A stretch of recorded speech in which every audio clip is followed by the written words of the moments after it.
Boa noite, amigos da Rádio Mongaguá FM.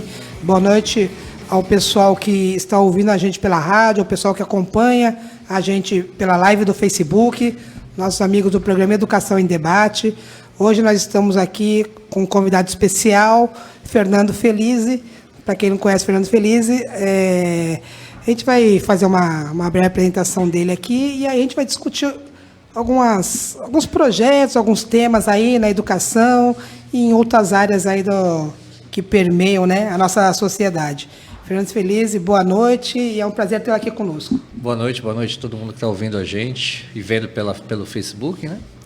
Para mim é um prazer estar aqui com vocês. Novamente, né, eu vim no programa do Joca, acho que o ano passado, né? Agora estou aqui com vocês. Fernando Felize, ele foi candidato a prefeito, né, na eleição suplementar de 2018. E de lá para cá, você tem trabalhado bastante nas redes sociais, a questão de projetos, né, para o desenvolvimento do município, né, tá com uma discussão bem ampla ali,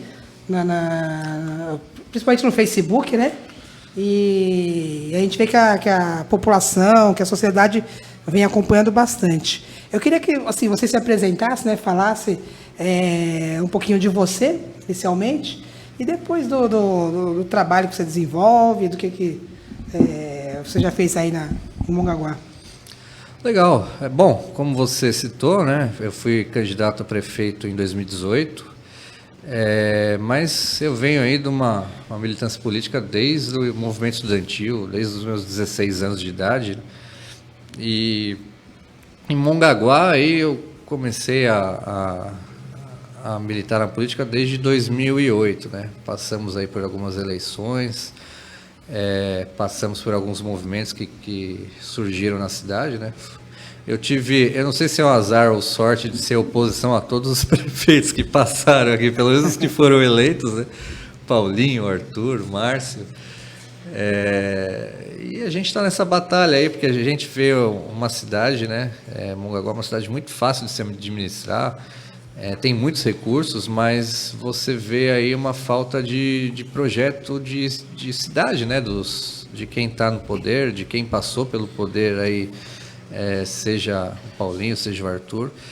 E agora a gente quer ver se a gente consegue criar aí um projeto mais eficiente, mais capaz, mais humano, né? É por isso que a gente fez aí a união dessa oposição parcial, né? União parcial, mas uma oposição que está bem firme e bem comprometida com a cidade. Você falou que desde da sua juventude, da adolescência, você já tem esse viés político aí, já de luta, de batalha. Como é que foi no começo lá? Como é que começou essa história? Olha, eu comecei em 2002, que nós estávamos num grêmio estudantil e nós tivemos o primeiro contato com a política mesmo, de fato, através das eleições de 2002, das eleições presidenciais, né? E o início você sempre vai aprendendo, né? Você vai pegando como que é a política. Você erra muito na política no início, porque você não entende muito, você começa a pesquisar, você começa a estudar. E aí o movimento estudantil, ele abre muito esse espaço, porque o movimento estudantil é um movimento essencialmente de luta, né? De demandas, de conquistas. A gente conquistou diversas situações aí no movimento estudantil, como o passe livre do estudante, fazer um debate importante na questão constituinte, né? O movimento estudantil foi o carro-chefe na educação. Então, assim, você vai pegando aí essa militância e aí quando você gosta, quando você tem no sangue esse desejo de se doar um pouco, né? Por uma causa, por uma comunidade, por um grupo de pessoas, você começa a deslanchar aí na política. E o retorno é gratificante, né? Quando você vê que o que você lutou, que você batalhou, teve um grupo que acabou tendo benefício com isso, né? Acabou tendo um ganho, né? Com aquela batalha sua ali, né? Sim, sim. É da condição do ser humano, eu acho que nunca está satisfeito. Mas quando a gente consegue conquistar algo, né? Mesmo que seja pequeno, você começa a entender que vale a pena a luta, né? A gente, em Mongaguá, a duras penas, às vezes a gente consegue conquistar algo na base da luta. E aí você vê, pô, essa luta vale a pena, a gente está conseguindo aí devagarzinho desatar alguns nós. Mongaguá ainda está engateando muito nisso, né? A gente tem uma série de barreiras de uma política que é da base do coronelismo, uma política antiga. Por exemplo, a questão da lei, das leis que são propostas pela população, né, de iniciativa popular. Sim. Enquanto as outras cidades é 0,5% do eleitorado, né, de assinaturas, Mongaguá, se não me engano, é 14%. Então é uma coisa que é para o povo se ausentar da política, não participar, né? Isso daí desestimula a população de correr atrás de um projeto de lei, por exemplo. Então a gente tem que aí devagarzinho desatar esses nós na Câmara, porque eu acho que a Câmara às vezes ela fica muito distante do que a população quer, muito distante da discussão com a população, né? Então a gente precisa ainda acabar com esse sistema aí de povo, de afastar o povo da política. Certo. É o trabalho de conscientização mesmo, né? E é trabalho de formiguinha também. Sim, sim. Ainda mais em Mongaguá, assim, né? Que, apesar de ser, que nem você falou, uma cidade pequena, né, todo mundo se conhece, mas ao mesmo tempo, para você atingir uma pessoa ali, para você conscientizar, é bastante difícil, né? Sim, sem dúvida. Porque assim, nós temos uma democracia muito jovem, né? Quando você vê países aí, Estados Unidos, você tem séculos de democracia. No Brasil nós temos apenas aí pouco mais de 30 anos. Então a gente ainda está aprendendo a lidar com a democracia e às vezes a gente vê alguns excessos de autoritarismo. Mongaguá não é diferente. Mongaguá, se você pegar o histórico da cidade, é uma cidade que foi fundada e começou muito tempo, por exemplo, no Arena, que era o partido na época ligado à ditadura militar. Então você tem ainda resquícios desse autoritarismo que vai passando de geração em geração, né? E você vai tendo que desatar, você vai tendo que politizar a população, você vai tendo que fazer a população perceber que às vezes o favor que o político faz ou a compra do voto, ela vai custar muito mais caro para ela durante 4 anos e ela não vai poder reclamar porque ela vendeu o voto dela, porque ela vendeu o apoio dela, e a gente vai desatando. E junto a isso tem essa questão cultural na cidade, né, de muitos políticos eles se acharem que eles se autorrepresentam, que o cargo eles possuem o cargo. Não é assim. Ele tem uma permissão da população para ocupar aquele cargo e representar a população. Um determinado período, né? Sim. Durante 4 anos ou menos, se a pessoa cometeu algum erro, como aconteceu em 2018. Sim. Fatiminha, boa noite, Fatiminha, sempre acompanhando a gente aí, todos os programas. Thaís, minha esposa, boa noite. O pessoal está comentando aqui. O programa Educação em Debate, ele puxa o tema da educação. É nesse tema que eu queria entrar contigo. Como é que você está vendo, né, a educação neste momento? Ou como é que, de repente, você pode dizer que estava a educação? Como é que você vê essa questão da educação em Mongaguá? Bom, é comum, não só em Mongaguá, isso não é uma exclusividade nossa. Acho que você pega no país, nos estados, em outros municípios, a educação ela nunca é um projeto de cidade, ela nunca é um projeto de estado, ela nunca é um projeto de país. Diferente dos países desenvolvidos que têm a educação como uma mola propulsora da economia e de outras áreas importantes para um país se desenvolver. Então, assim, o que eu vejo na educação de Mongaguá é o que eu vejo na educação de muitos municípios, de muitos lugares do Brasil, que é a educação de empurrar com a barriga, né, a situação a área na cidade. A gente não tem planejamento, a gente não tem organização, a gente não tem a valorização do profissional de educação. Então, assim, são uma série de questões aí que eles batem cabeça. A gente viu uma live horrenda, né? Acho que semana passada, semana retrasada.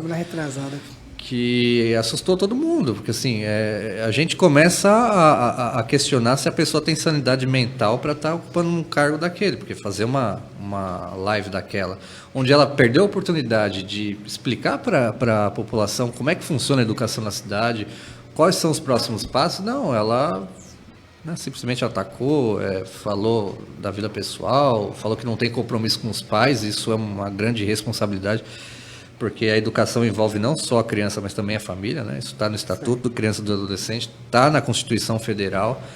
Então, eu acho que ela tem que rever alguns pontos. Ela errou e, assim, o erro ele pode ser justificado ou você pode se aprimorar. Eu espero que ela saiba que errou, reveja muito do que ela falou e tente se aprimorar. Né?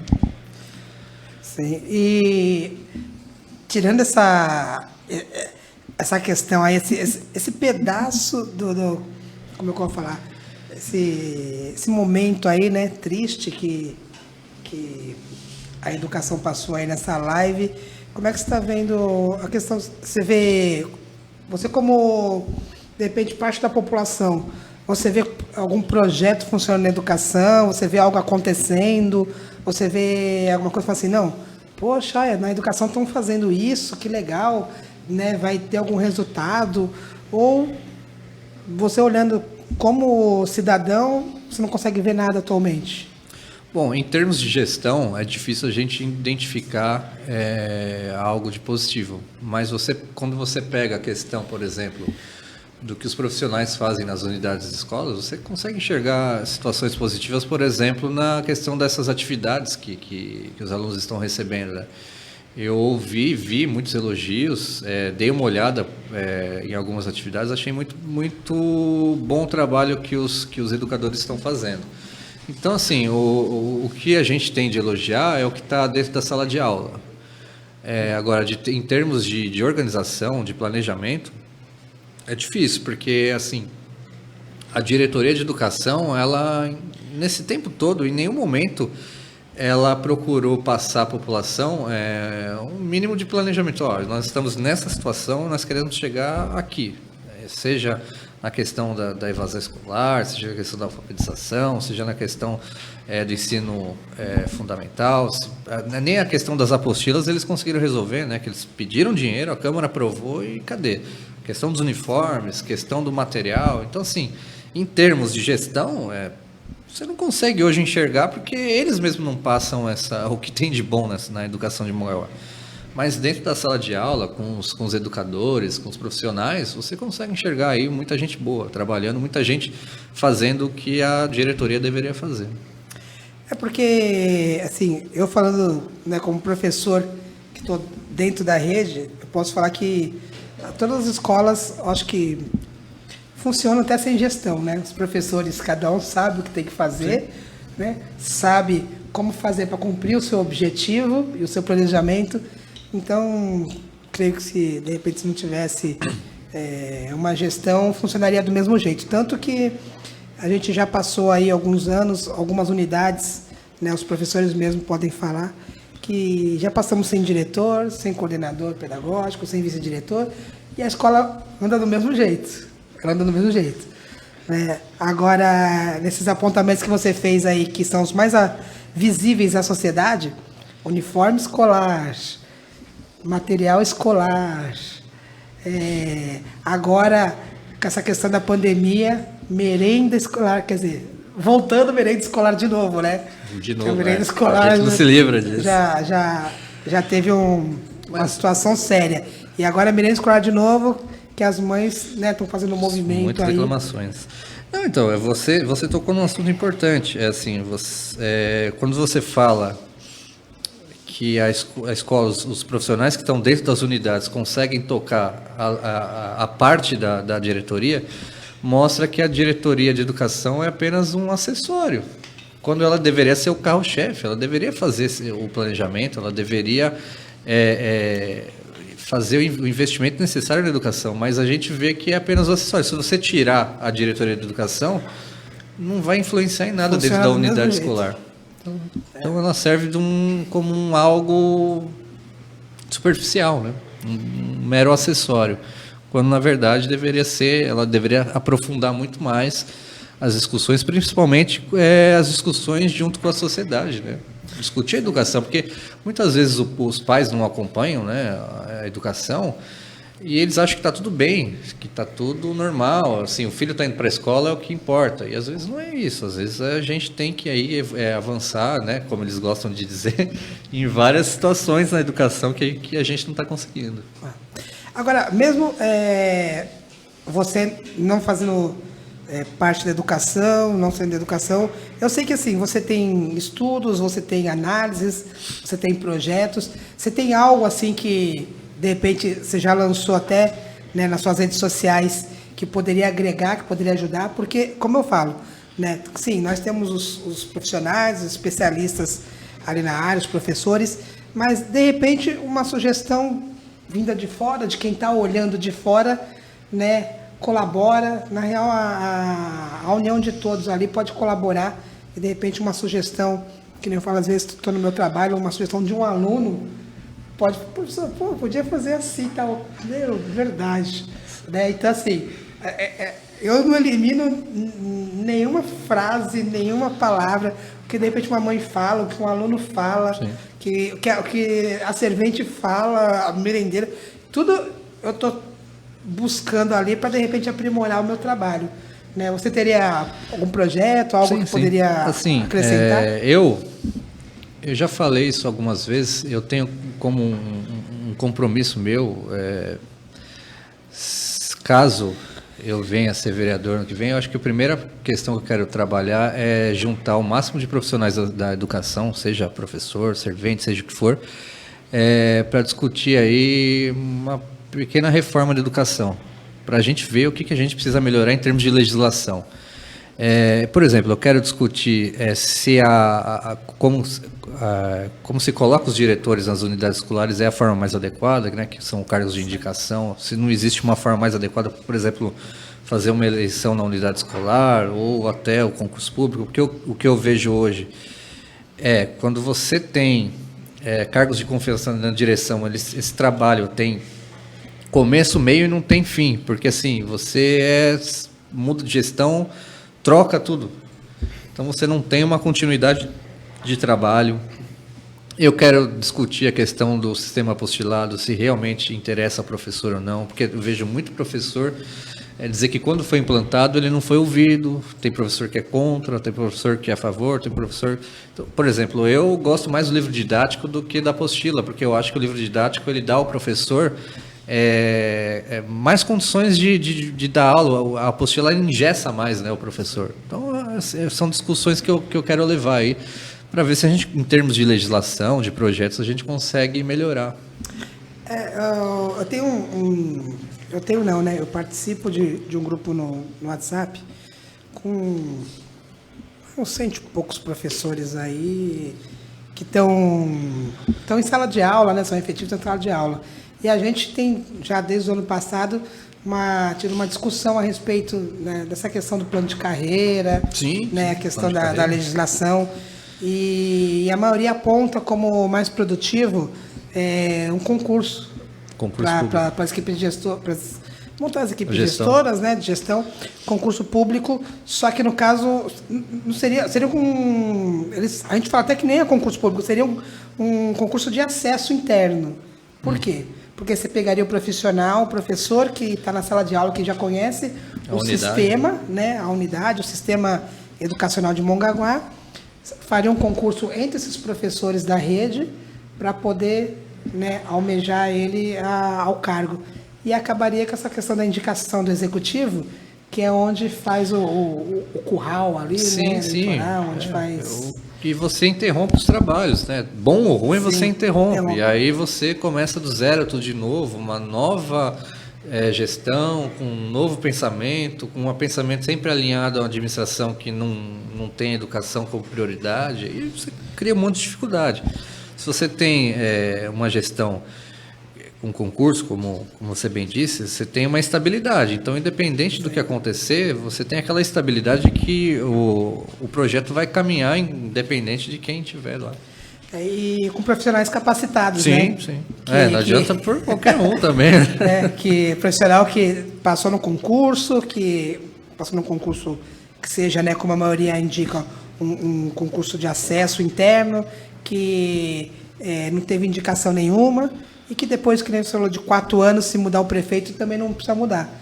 Tem estudos que dizem que são, no mínimo, 8 anos de gestão para se fazer, se consolidar um trabalho, né, na educação, na escola. Então, é uma boa pedida essa questão do concurso para os cargos de gestão. A educação você trabalha em década, né? Você trabalha em 10 anos. Você não consegue em 1 ano, 2 anos mudar a realidade da educação. A Índia é um exemplo claro disso, né? Eles investiram aí 30 anos em educação para ter o nível de excelência que eles querem hoje. Aí a China a mesma coisa, e os países nórdicos a mesma coisa, né? Foram investimentos de décadas. O Brasil ainda precisa iniciar esse investimento. O Luciano Lara está acompanhando a gente. Boa noite, Luciano. Opa, boa noite. Sérgio Souza, boa noite, sucesso, parabéns pelo programa. Boa noite, ótima noite a todos. Sérgio Souza, o pessoal está comentando aqui. Em questão do apostilamento, você também tem razão. Na questão, os professores, até a gente conversa bastante, né, até falar numa apostila de nível municipal. Por quê? Veio a apostila, veio da Positivo, só que veio aquela apostila já consolidada de Curitiba, né, no nível deles, que eles já estão no nível, já tem esse sistema já há alguns anos, eles estão num nível bem acima do nosso. Então, o que os professores eles gostariam, né, e muitos falam, é de a gente aqui mesmo se juntar, falar, peraí, qual que é o nível do nosso aluno? Bom, a gente está nesse nível aqui, é nível, sei lá, 2, então vamos pegar a apostila, vamos fazer para o nível deles, e aí a gente vai desenvolvendo. É que nem você falou, é um trabalho que não dá para fazer de um ano para o outro, não dá para fazer em 3, 4 anos, então tem que ser aos poucos mesmo. Adriana Mamusca, boa noite. Infelizmente o Brasil ainda não pensa assim. O Brasil não pensa assim como o Feliz falou. E a educação é prioridade. Colocando em pauta outros segmentos aí, né? A gente tem a educação como prioridade, mas a gente tem a deficiência na saúde, tem a deficiência no social, né? Como hoje em dia, com a questão da pandemia, é o que mais está aparecendo, né? A deficiência da saúde e do social. O que você pode falar para a gente aí da questão da saúde, que você já anda observando? Antes de entrar, quando eu digo educação é prioridade, e você pega esses pontos, por exemplo, a saúde. Quando você investe em educação, você investe em pesquisa. Quando você investe em pesquisa, você automaticamente está investindo em saúde. Porque é a pesquisa que vai descobrir, por exemplo, a cura do coronavírus. Quando você investe em educação, você investe em crescimento econômico. Por quê? Porque quando você investe em educação, você investe em novas tecnologias. Novas tecnologias significa uma melhora na economia, porque você consegue produzir mais, você consegue produzir melhor, você consegue movimentar o mercado. A questão da saúde, ela vai muito semelhante à educação. Por quê? Porque nós também temos uma gestão que não explica o que aqui veio. Ele não consegue falar quando a data de entrega do pronto-socorro central é uma situação. Ele não consegue explicar para que serve o hospital de Mongaguá. É um hospital portas fechadas, ótimo. Mas o que ele atende, o que ele faz? Porque maternidade não tem, cirúrgico não tem, está tudo fechado lá. Então, o que ele atende? A pediatria está lá, a pediatria... Inclusive, é bem elogiada, os médicos que tem lá, mas para que serve? Quais são os passos que a Prefeitura vai adotar no combate à questão do Covid-19, que também assim, é muita desculpa, passar a bola para Praia Grande, para Itanhaém, mas Mongaguá vai receber aí mais de 10 milhões nessa brincadeira aí para o combate ao coronavírus, 3 milhões e pouco de emendas dos vereadores, mais 6 milhões e pouco do governo, mais 1 milhão do governo estadual. E aí, esses mais de 10 milhões vão ser investidos em quê? A prefeitura já deveria saber isso. E ela não sabe, ela não faz ideia no que ela vai investir esses mais de 10 milhões, porque ela não explica. Não fala, a gente vai fazer leitos de UTI, a gente vai comprar respiradores, a gente vai comprar EPI, a gente vai melhorar aí, vai dar um bônus aos profissionais da saúde. Nada disso é explicado, nada disso é falado. Por quê? Porque a prefeitura está batendo cabeça. O que falta nessa administração é gente que pense, que planeje. Assim, eles não sabem o que fazer em nenhuma área. Eles não têm noção, assim, de onde a gente vai chegar, aonde a gente quer ir. Eles não têm essa noção de planejamento. E a saúde dá no mesmo caminho. E é bem apontado, porque isso aí eu já falo até há alguns anos para os profissionais da educação. A gente não vê um planejamento que fala, nós estamos aqui nesse ponto X e nós vamos fazer esse planejamento para chegar no ponto Y. Pelo menos na educação não existe, a gente vê que na saúde... Não tem um plano de metas. Não tem meta. Um objetivo, né? Só está apagando fogo, né? Apagando fogo. Eles nem se debruçam em cima dos dados do município. Forma estatística, onde a gente está nisso, a gente quer chegar nisso, a gente quer diminuir, a gente quer aumentar. Eles não se debruçam nas informações que o município dá para fazer um planejamento mínimo. E quando você falou, quanto maior o investimento na educação, menos precisa investir na saúde, no social, né? Porque o indivíduo educado, ele tende a não dar despesa na saúde, a não dar despesa no social, até por causa da questão da empregabilidade, né? Todas as outras questões que a saúde, que a educação, né? Ela traz para a gente. O pessoal comentando aqui, boa noite, Tenise, Carlos Fernando Correia. Paulo, gostaria muito de voltar a trabalhar pela educação de Mongaguá. Ele foi professor aqui no município de Mongaguá. E para falar, na real, a gente fala de Mongaguá, tem pessoas, a gente fala assim, mas vocês estão falando mal, vocês estão falando... Não, a Mongaguá é uma cidade aconchegante, a população, né, uma população que acolhe quem vem de fora. Aqui... as necessidades, a população. Eu trouxe a semana passada, vou falar agora que a semana passada a gente estava conversando, eu acho que eu nem falei. Eu trouxe uma mãe que é do grupo do Movimento Merenda Direito do Aluno. Ela mandou mensagem para mim ontem. Ela queria falar alguma coisa de você, só que eu não entendi sobre o que era. Eu acredito que era sobre a postagem que eu fiz, inclusive da live que ela mandou para mim, ela falou, eu achei importante que você... Janaína, que você falou e eu falei na rádio e tal. Falei, ela falou, mas ela falou do seu nome e tudo, só que eu não cheguei acho que ela não chegou a concluir sobre qual acho que é isso, eu também era, não tenho certeza. E foi interessante, porque a gente vê que essas mães, elas estão atentas, né? Sim. A população também não está tão desatenta quanto antigamente, a gente vê que o pessoal está mais atento à legislação, ao que está acontecendo de verdade. Hoje o acesso à informação ele é muito rápido, muito fácil, né? Eu acompanhei a entrevista dela, achei ela muito instruída, e olha que ela é da população, ela é povo, né? E eu achei ela muito instruída, no sentido dela ter ido pesquisar a lei que o deputado fez, ter citado o nome do deputado, ter falado uma série de questões aí que você precisa pesquisar para ter certeza do que está falando. Eu acho que ela está no caminho muito certo. Ela está se politizando e fazendo isso por conta própria. Acho muito legal. E é interessante porque assim, foi criado, né, a Janaína, a Valéria foram uma das que iniciaram o movimento ali e criaram o movimento para brigar pelo direito da merenda, de um kit para cada filho, né, por cada aluno do município. E nessa demora do governo municipal, porque até agora não houve uma resolução. No próprio grupo, elas começaram a se autoajudar. Aí começou assim, já que está demorando, vamos ver aqui quem tem alguma coisa, né, um feijão, um arroz, um leite, para doar, porque se cada uma doar um item, a gente ajuda as mães mais necessitadas do grupo.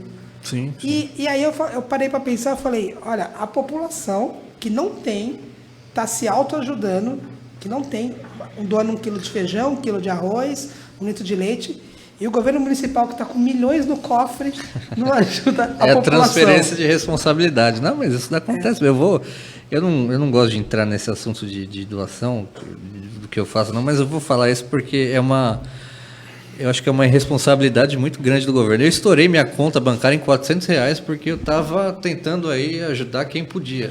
E no final das contas eu não fui vendo meu saldo e estourei R$400. daqui a pouco. E aí era eu quem estava precisando de ajuda. E aí, o que acontece quando a gente faz isso? Quando a administração ela é ineficiente, a gente começa a transferir a responsabilidade dela para a gente começa a fazer o trabalho dela. E não está certo, a gente não tem que falar, vamos todo mundo para a rua, porque senão a gente vai morrer de fome. Não, a gente tem que cobrar da administração, a gente tem que cobrar do governo. E aí, como é que vocês vão ajudar a gente? A Alemanha está pagando aí 80% do salário dos trabalhadores, está dando benefício e falar, mas a Alemanha é uma economia maior que a do Brasil. Tudo bem, mas o Brasil arrecada muitos impostos, arrecada proporcionalmente que a Suécia arrecada para a população dela. Vamos ver como é a Suécia e como é o Brasil. Então, assim, são 10 milhões, mais de 10 milhões que o prefeito tem agora para o combate do coronavírus, tem aí os 250 milhões no orçamento, ele teve que parar obras, então está sobrando dinheiro. Tem aí os 28 milhões de empréstimos que provavelmente vai vir, infelizmente, que eu acho um absurdo isso. Assim, dinheiro tem. O que não tem é saídas para esse dinheiro. Assim, o que está acontecendo? Na última entrevista que eu dei que fiz com o Rodrigo, eu até falei isso e repito aqui. Se você acha que o prefeito, os políticos que estão nessa gestão, tiverem para escolher entre a população e o bolso deles, não tenha dúvida do que eles vão escolher. É isso aí. Deise, boa noite, Deise. Adriana Mamusca, estava acompanhando as tarefas EMAI. Gente do céu, que é isso? Não existe mais gramática, pontuação, leitura. Quem elabora esses livros didáticos? Da apostila, ela disse? Porque agora, o Fundamental 1, né, primeiro a quinto ano, os alunos estão recebendo um livro, né, que é o EMAI e o Ler e Escrever. E ela está acompanhando agora o filho dela, provavelmente está falando gramática, pontuação, leitura, é o Ler e Escrever, que é um livro só, né? Vem o EMAI, vem o Ler e Escrever, língua portuguesa e matemática. E ela está acompanhando, ela está questionando aí sobre esse livro didático. Legal, Deise. Muito importante que você acompanhe a educação do seu filho. Aliás, Adriana Mamusca. Adriana Mamusca. Inclusive é constitucional isso, é uma obrigação dos pais. E se há erro no material, tem que ser relatado mesmo, inclusive na unidade. Né? Eu não sei bem o que então, não vi esse material. O que acontece, Fernando? Muita gente fala assim, mas nós não vamos fazer isso porque as mães são daquele jeito, vamos fazer aquilo. Só que assim, cada pessoa é uma pessoa, né? Sim. A gente não pode generalizar. Eu conheço muitas mães que elas acompanham os filhos, que elas dão a educação adequada. Tem que fazer lição de casa, senta lá, faz a lição de casa, cobra. Assim como tem outras que não. Mais displicentes. Que não, né? Isso aí, na real, não é hoje. Isso aí sempre foi assim. É cultural, né? Porque assim, essa mãe que não acompanha o aluno, ela não teve os pais também acompanhando ela. Então, assim, é uma falta de investimento na educação que vai empurrando aí os problemas para as gerações futuras, né? A gente começou a avançar mais na educação depois da redemocratização, né? Que a gente começou a ter melhores índices aí de diminuição da evasão, melhores índices de alfabetização, e a gente começou a caminhar um pouco, ainda muito distante do que é o ideal. Mas a gente começou a caminhar na educação, engatinhar, né? Não digo nem caminhar, engatinhar há pouquíssimo tempo. Deise, Hospital de Mongaguá avança fechado. Alexandre James, exatamente, não tem gestor em praticamente nenhuma área. Teria que antever o problema e criar a solução, que foi o que o Fernando falou. Sim. É uma questão básica de gestão, né? Você se antecipar ao problema. Você identificar esse problema e você criar um planejamento para você ir mitigando ele, cortando esse problema aí ao longo do tempo, o que não acontece na administração. E que nem você falou, trabalhar em cima de dados, né? Sim. Os dados estão aí. Claro que assim, a gente muitas vezes não tem a transparência necessária do site da prefeitura, nada nem um do pouco. tipo, mas eles têm os dados, né? A gente de repente não tem acesso, mas os gestores têm os dados para trabalhar em cima desses dados. Com certeza. Né? Não, assim, ele tem os dados. Assim, você tem que trabalhar em cima da ciência, né? Que é pesquisa. Você tem que trabalhar em cima disso. É onde você identifica os problemas. Não adianta você querer resolver um problema se você não sabe a dimensão dele. Então você tem que atacar nessas situações, né? Na educação, por exemplo, a gente tem um grande problema de déficit habitacional. Grande problema. E a gente não ataca esse problema. A gente continua com esse déficit aumentando. Por quê? Porque não se tem um planejamento de, por exemplo, trabalhar a questão da moradia. É verdade. Jorge Micena, boa noite, Paulo Tavares. Salve, salve, seu Jorge. Acompanhando a gente aí. Deise, essa Janaína tem que voltar, Paulo. Ela é maravilhosa. A mãe que estava semana passada, Janaína. Volta, Janaína, porque a tal sexta ninguém viu. E agora ninguém viu. Carlos Fernando Correia. Mongaguá foi onde iniciei e gostaria de voltar e lutar, junto com os profissionais da educação. Precisamos de pessoas que tenham carinho e vontade de lutar pelos professores. Carlos foi um dos... Tem muitos professores de excelente qualidade aqui em Mongaguá, né? Alguns, devido a questão às vezes, de salário, às vezes questão até de perseguição mesmo, acabam saindo, infelizmente, né? A gente tem no grupo aí um cara aí que eu tenho um carinho enorme, que é o Henrique Pereira, que trabalhou comigo e infelizmente, né, devido a algumas questões, foi, né, subtraído devido a algumas situações aí, ele foi subtraído da educação de Mongaguá, mas é um cara que... Ele foi perseguido e retirado. Sumariamente. Mas isso é uma questão que Mongaguá ela afasta bons profissionais, né? Não é uma situação exclusiva da educação, por exemplo. Eu vejo na questão da assistência social, por exemplo, nós perdemos bons assistentes sociais, bons profissionais, pela falta de valorização ou até mesmo perseguição. Nós tínhamos um assistente social, o Diego, que ele fazia um trabalho muito bom, ele é um cara muito dedicado no que faz. Ele foi tão perseguido que ele foi trabalhar em São Paulo. E nós temos outros profissionais, por exemplo, que foram trabalhar em Praia Grande, cidades vizinhas, porque a valorização profissional não é adequada em Mongaguá. Eu cobrei isso na conferência da assistência social. Eu falei, olha, porque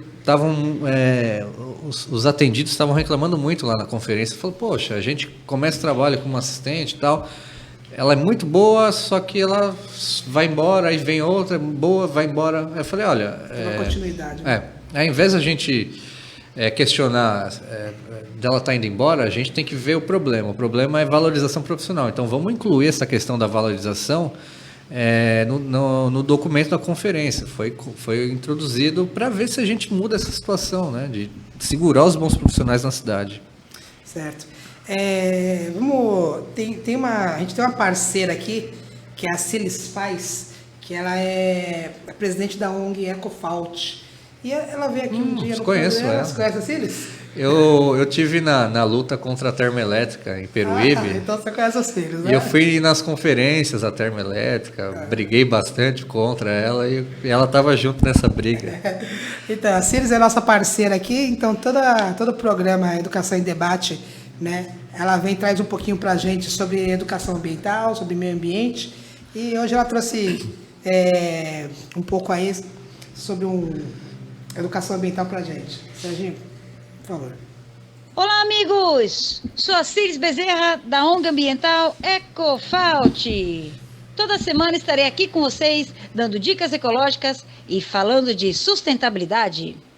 Hoje, o nosso tema é: qual é a diferença entre lixo, resíduo e rejeito?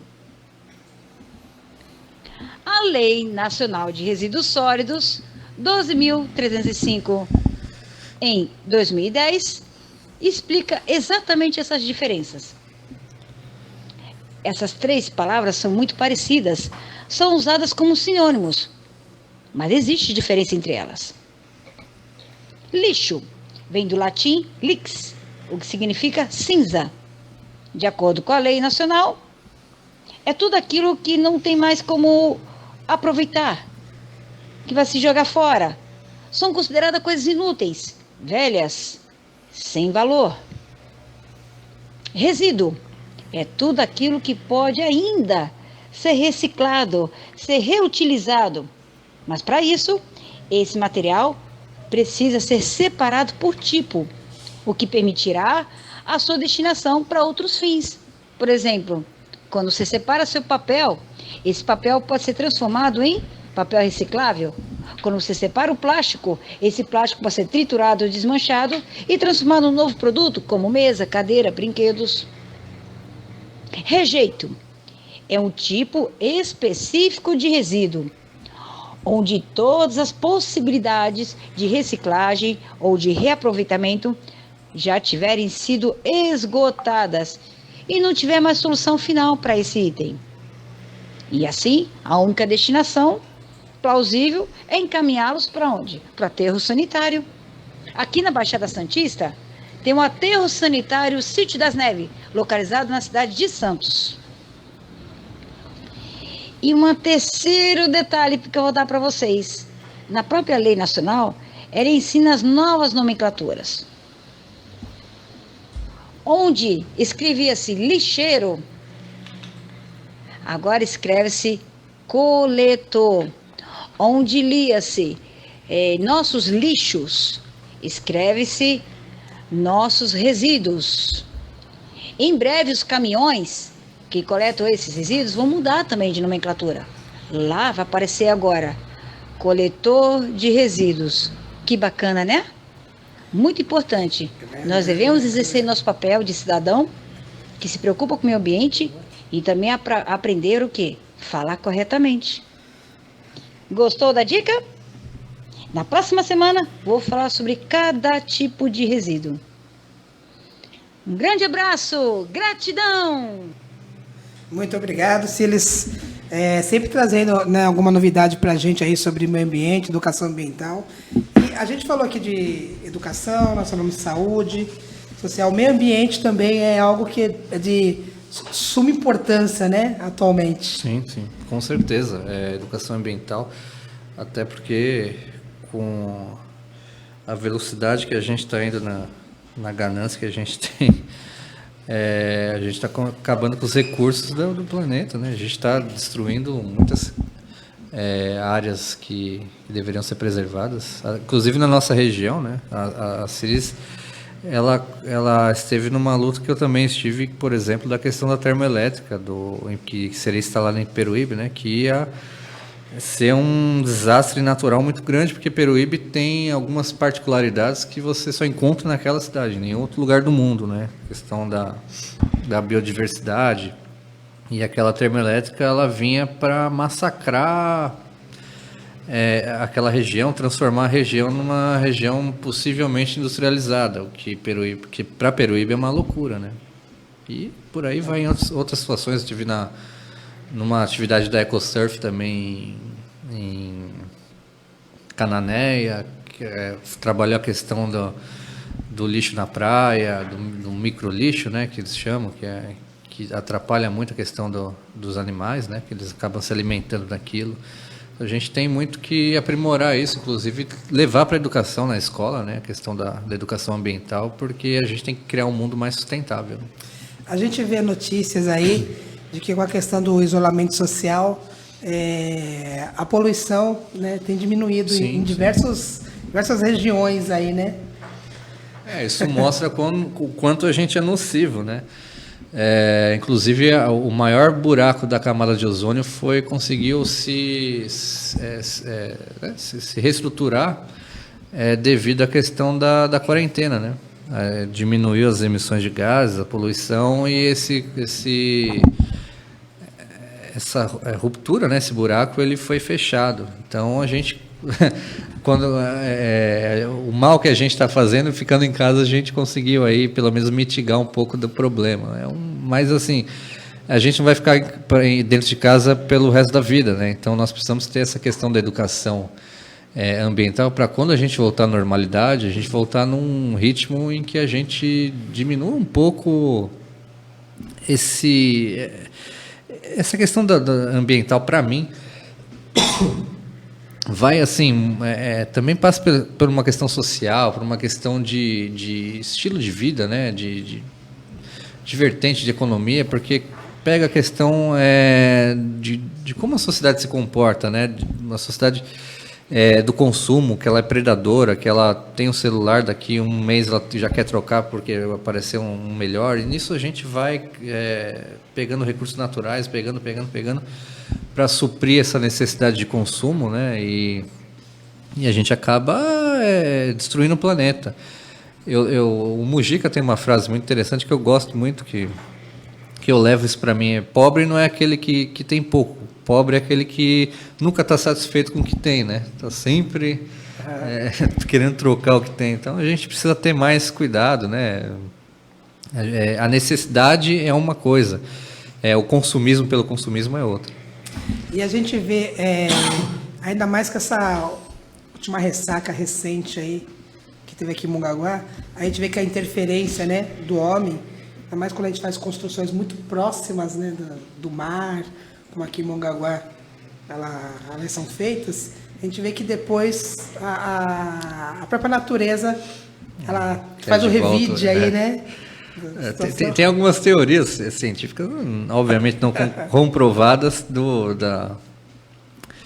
superorganismo, né, do planeta, ele se autodefender, né, quem está atacando ele.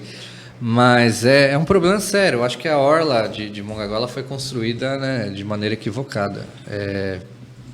Muito próximo ao mar, né, você tem uma faixa de areia curta. Questão estética também acho que tem que ser melhor trabalhada. Você tem mais de 300 quiosques aí numa extensão de 13 quilômetros. Tem muita coisa para questionar nessa questão da orla, mas infelizmente assim, a cidade foi crescendo, foi expandindo de forma desorganizada. É um problema que a gente não vai conseguir resolver. A gente vai derrubar todos os prédios e casas que estão aí próximas à orla e fazer uma orla. Não tem como. Infelizmente a gente paga um preço caro, às vezes, pela nossa desorganização.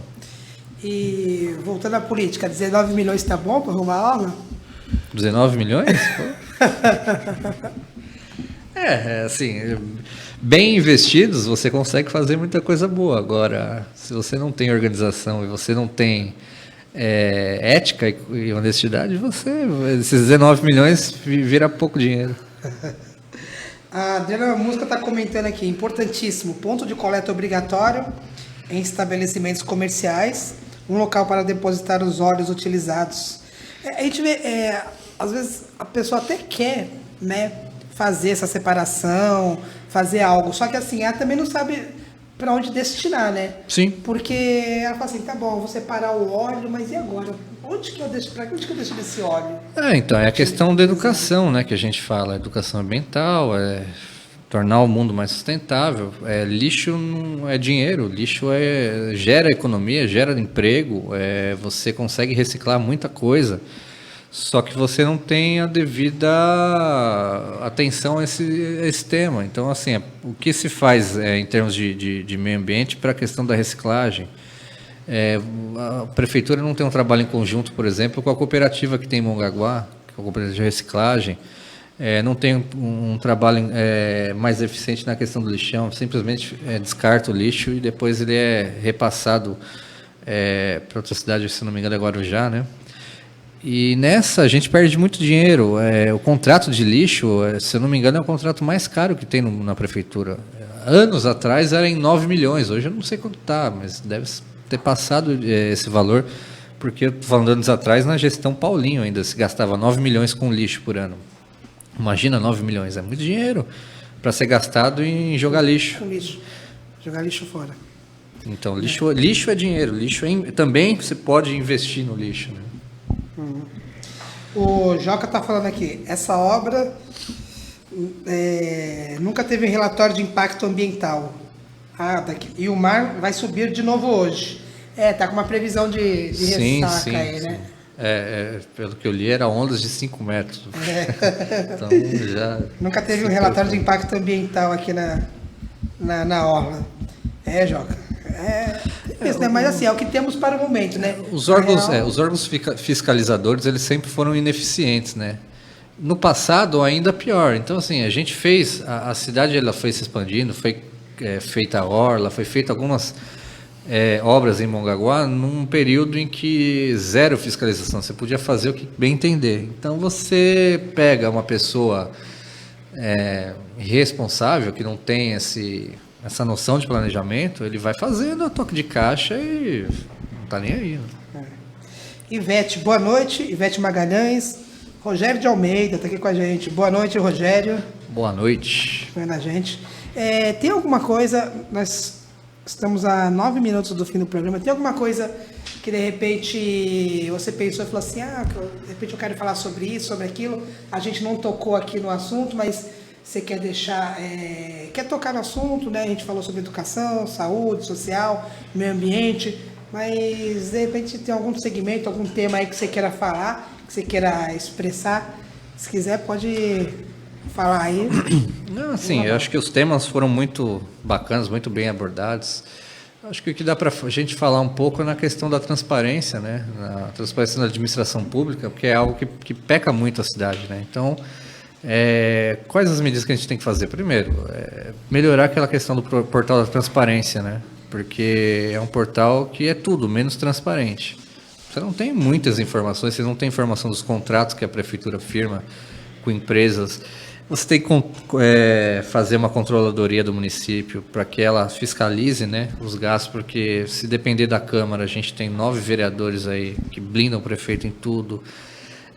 Você tem que fortalecer os conselhos municipais, porque os conselhos municipais é a forma da população fiscalizar o que o Poder Executivo está fazendo, inclusive deliberar o que o Poder Executivo deve fazer. Então, assim, são uma série de questões que você pode melhorar e tornar a administração ela mais eficiente, mais transparente e mais compatível com o que a população quer. Eu trouxe a professora Conceição num dos programas e a gente até falou sobre isso. A gente estava fazendo uma pós-graduação que é da Unifesp, que é a gestão da educação pública. E quase todas as atividades ela propunha para o aluno, né, pegar os dados do seu município, pega os dados da educação, pega os dados, como você falou, trabalhar em cima dos dados. E nessa pós-graduação que a gente estava fazendo, ela propunha, pegue agora os dados tal do seu município, né, faça a análise e apresente um projeto em cima, tal. E a grande dificuldade nossa era essa, né, porque a gente ia fazer e atrás dos dados não tinha essa transparência, não tinham esses dados para a gente trabalhar. Então, por vezes, a gente pegava os dados, né, do município de Praia Grande, pegava os dados do município de Itanhaém, e a gente ia trabalhando e dando essa justificativa. Infelizmente, aqui no município de Mongaguá, a gente não tem dados oficiais, né? Que má impressão deve ter ficado. Infelizmente, era o que acontecia. Imagina, a gente não tem dados sobre nada. Mas é o que acontece em Mongaguá, assim, não tem informação e não querem passar essa informação por motivos bem claros, né? Quanto menos as pessoas souberem sobre o que a administração está fazendo, mais espaço para coisa errada eles têm para fazer. Isso daí é bem claro, está bem claro. Não. Eu lembro que já faz alguns anos já que eu fui representar a cidade no Conselho de Pessoas com Deficiência, da Baixada Santista, né? Eu, que não sou deficiente, fui representar porque a prefeitura não tinha. E quando eu cheguei lá e falei que eu era de Mongaguá, as pessoas ficaram surpresas. Falaram, Mongaguá aqui? Existe alguém lá? Já fazem 20 anos que existe o conselho e nunca apareceu ninguém de Mongaguá, você é a primeira. Assim, a prefeitura, a administração não dá oportunidade da população se aproximar da política, se aproximar da gestão, para ela também se informar, tirar demandas, pensar em projetos.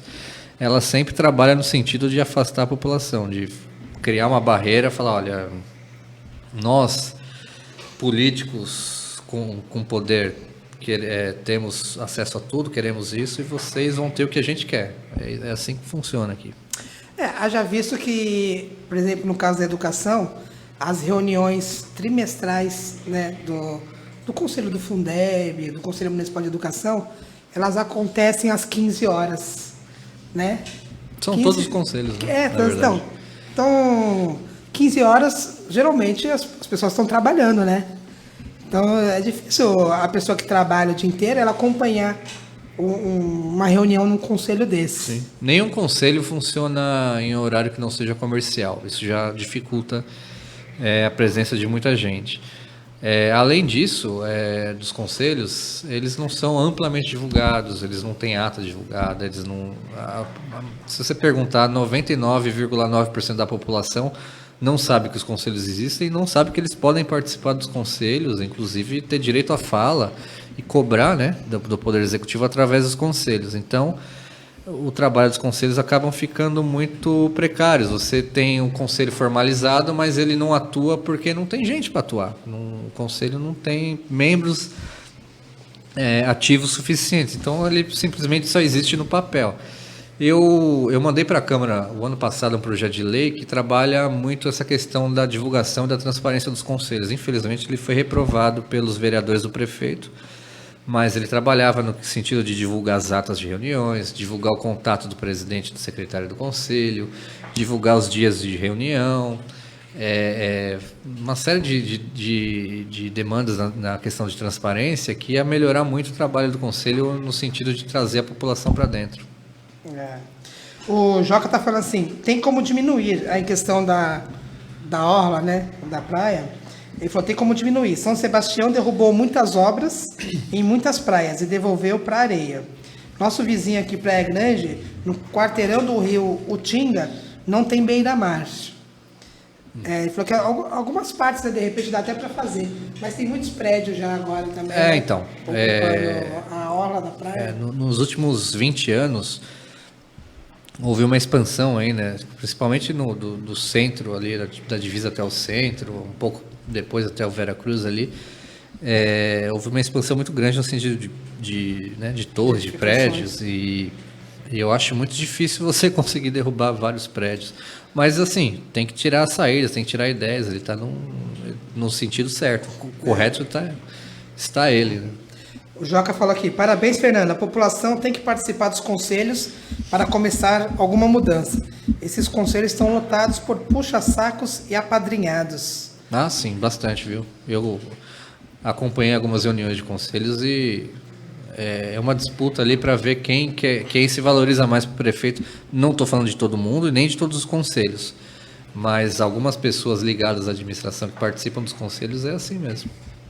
Natália mandando mensagem aqui. Pessoal, conheço a Jana Freires, ela está atrás disso, podem ficar tranquilos. Ah, tá, a Janaína, que na semana passada estava aqui com a gente. Pode ficar tranquilo, todos vão conseguir receber a cesta. Porque diz que a Janaína é porreta. Juntos somos mais fortes, abraços. Rogério de Almeida, ele está falando aqui, foi rejeitado? Como assim, jura? Dando risada. Eu já enviei, eu acho que 5 ou 6 projetos. Eu não tenho o número correto agora, mas eu acho que 6, 7. Até agora eu estou 100% de rejeição lá, todos foram rejeitados. Tem mais alguns, uns 2 ou 3 para votar, mas não estou muito confiante devido ao histórico que eu tenho lá dentro. E agora aumentou o número de votos na rejeição ali, né? Tem mais um voto, infelizmente. De tempo para cá. Ele, assim... o Léo é uma boa pessoa, sempre tive uma relação muito amistosa com ele, mas ele precisa sair da sombra, assim, ele precisa ter mais autonomia do mandato dele para onde ele vai, ele precisa sair da sombra de quem vai levar ele para lá ou para cá. É ruim para ele, porque imagina, ele faz 3 anos, 3 anos as pessoas pedindo coisa para ele, e ele fala, olha, eu tô contra o prefeito, sou oposição, eu não tenho muito o que fazer. Aí no último ano ele vai para a base. Aí ele começa a fazer uma coisa e fala, tá vendo? Só chegar a eleição o cara começa a fazer as coisas.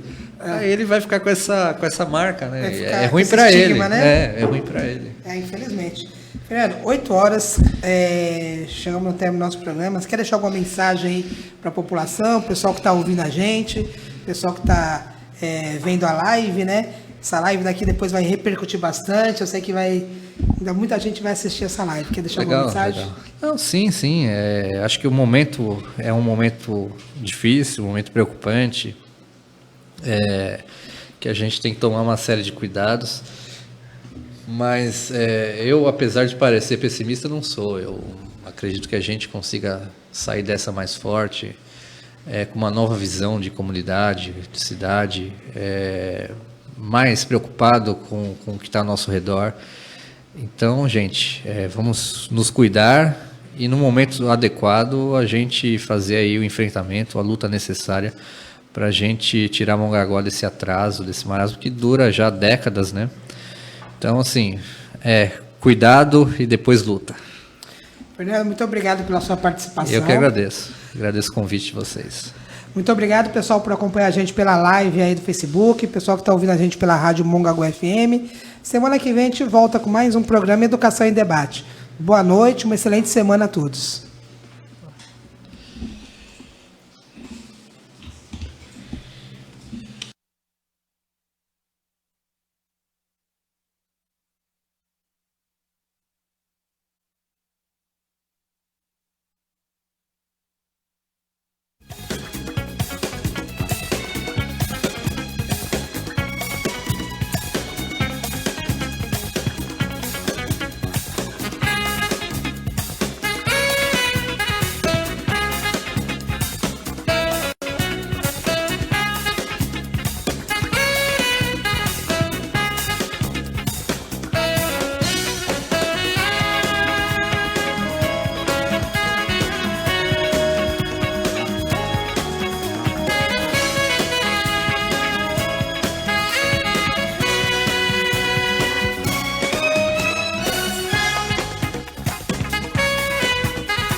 When your legs don't work like they used to before,